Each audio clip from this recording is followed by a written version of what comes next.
Over here we've got the Blue Ridges and the Tanglewoods. Blue Ridges are sort of like higher end acoustics. We've got Dreadnoughts, Triple O's. I particularly like the BR143. 163 is the Triple O size. But, these are all solid, so you've got solid top and it's rosewood back and sides on this one. It's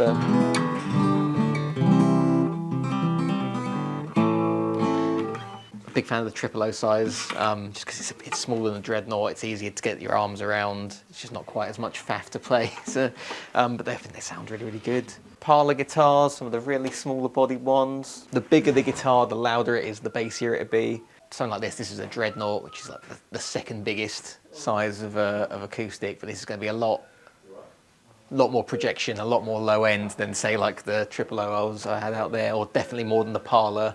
So it's all to do with compromise really. The bigger it is, the bigger the sound, but then the harder it is to sit with and play. But Dreadnoughts have been very, very popular for a long time. It's sort of more now that they're being dethroned a bit by the slightly smaller bodied ones for convenience sake, I think.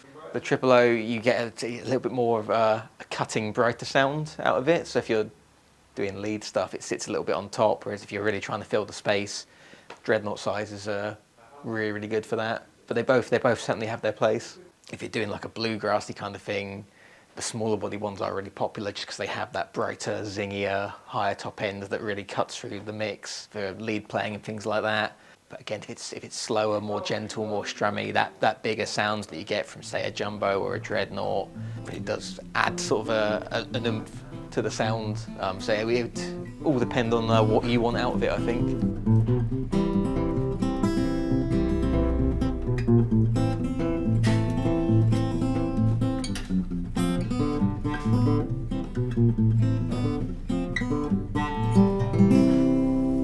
The whole idea behind the 12 string is you've got 6 courses of strings, so tune like a regular guitar, you've got E, A, D, G, B, E, but these 4 strings, these are octave strings,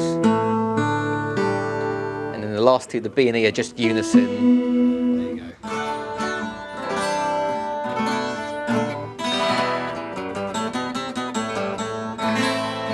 So it just gives you a much brighter, much fuller sort of range of tones. You get a lot more overtones. The unison strings, you get sort of like a natural chorus, and then from the octave strings, obviously you just get a bigger projection out of it. They're a little bit harder to play, so you are pushing down on double the amount of strings. It's not quite the same as say like a mandolin. It's not quite as difficult, but there are obviously then the trade-off is more strings. So it's a little bit more cramped. There's a little bit more tension. It does take a little bit of getting used to.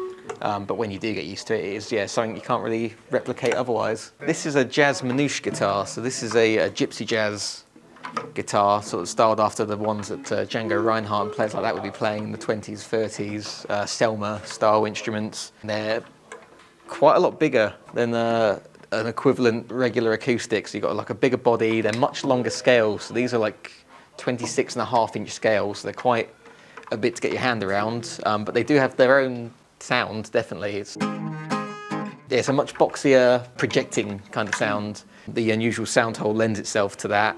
They do another model with a much smaller sound hole. Those 2 models are sort of the Selma Jazz Manouche guitars. Obviously, everything's a bit more of a stretch, but what it really lends it to is the sound of the thing. So it's obviously the strings are more tense than you get on a similar acoustic, which means you usually have lighter strings on these, and they're usually, rather than phosphor, they're usually silver wound.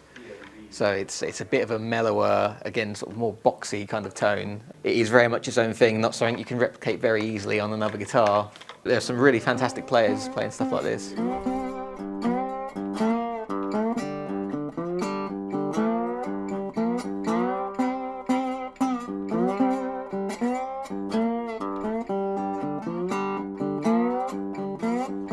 A resonator guitar, as you probably noticed, has got this giant metal thing on the front. So this is the resonator, which actually acts as a sort of speaker. You can't really see because it's got a plate on the top, but it's shaped like a speaker, and that punches the sound out into the audience. You can play this just like a normal guitar. These were designed in the 1920s and 30s for jazz and blues musicians to be able to be heard over orchestras. They arrived just before electrification, So they actually kind of became out of fashion quite quickly, but certain people really love the sound because the sound is fundamentally altered by the metallic speaker. It's a very, very bluesy, very punchy, hollow, beautiful guitar. I love them.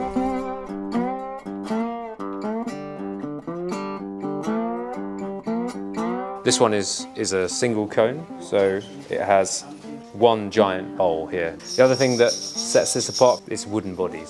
This is obviously a metal bodied resonator, which is noticeably heavier, but this will be even louder. This is what's called a triple cone or a tri-cone resonator. It's got 3 cones underneath. The tone is a little bit less nasal, a bit more subtle.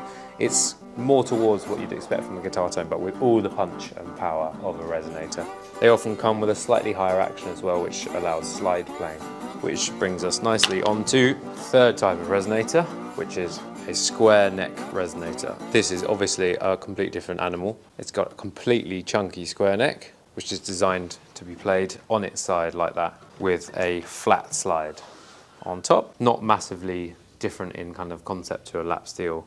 The action is incredibly high because you basically never touch the frets. The frets are in a sense there to guide your vision. This is a single cone square neck resonator, so it's got that really punchy, bright tone. A lovely guitar.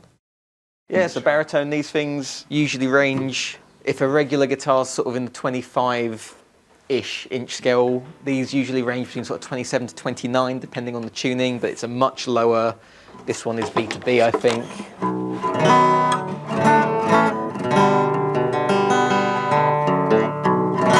Sits right in between bass guitar and regular guitar and sort of register. Not necessarily the acoustic one, but really popular with metal guys. These sort of acoustic ones you don't see too often, but they are quite popular in spaghetti western and things like that. Again, sort of its own sort of thing. It does sound different from just tuning down a regular acoustic. That extra scale length does give you a much tighter feel, less muddy sound, I think, than tuning down a regular acoustic. So it is an interesting addition. As someone who also not the world's biggest fan of acoustic basses, this is a Bromo acoustic, and it really does actually sound like a bass, which is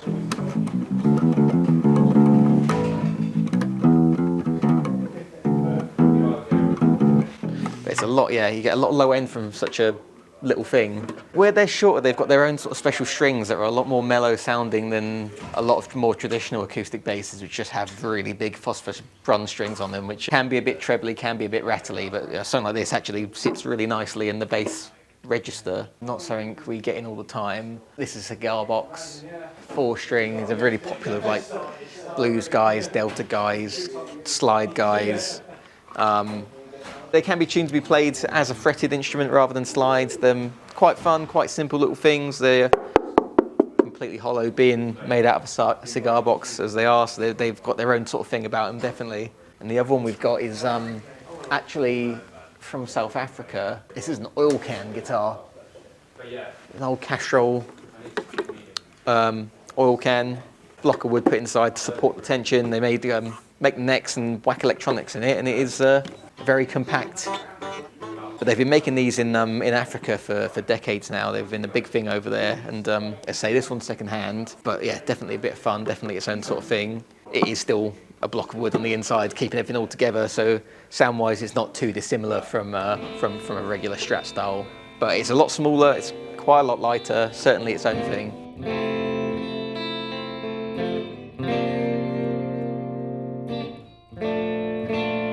In Brighton, very popular city for electric guitar playing, so we've got quite a range here. We do Squires, we've started getting in, got one here, North Stars, these are cool little guitars. Winds we've started doing as well, and then we've got basses. Dan Electros I think are really, really cool, they're really sick. I've taken one home myself. With Dan Electro range as well, we have got 12 string, we've got Baritone electric as well, which is really, really cool, gives you that whole gamut of sounds, extra range. They've got their own sound. It's a very sort of broad kind of sound to it, quite jangly. I like Jags because they're small. They're short little guitars. Jags are short scale, which is the biggest difference against a Jazzmaster, which is full scale like a Strat or a Tele. This is a 25.5-inch scale instrument, whereas a Jaguar is going to be 24 inches, which doesn't sound a lot, but it does make a huge difference when you're playing. I just find them very, very comfortable. The body design was designed specifically to be comfortable for jazz musicians to play sitting down, which is why they're shaped like that. Didn't really take off with jazz guys, but they're really, really popular at the moment. They're having a massive renaissance, huge in Indian rock at the moment. Jaguar's the same, but the Jaguar was actually developed from the Jazzmaster specifically for surf guitar players in the 60s. Not as much variety with the basses, but we do have a few in at the moment. The freakiest one's probably the Steinberger Headless. We've got all Squier here, so we've got your precision basses, jazz basses, and then we've got some short scales as well. So we've got a Bronco and a Jaguar bass at the back as well, which is very nice. I like short scale basses myself. They've got their own sort of sound, a lot less overtones than the full scale, a lot more fundamental, just a bit easier to get around as well.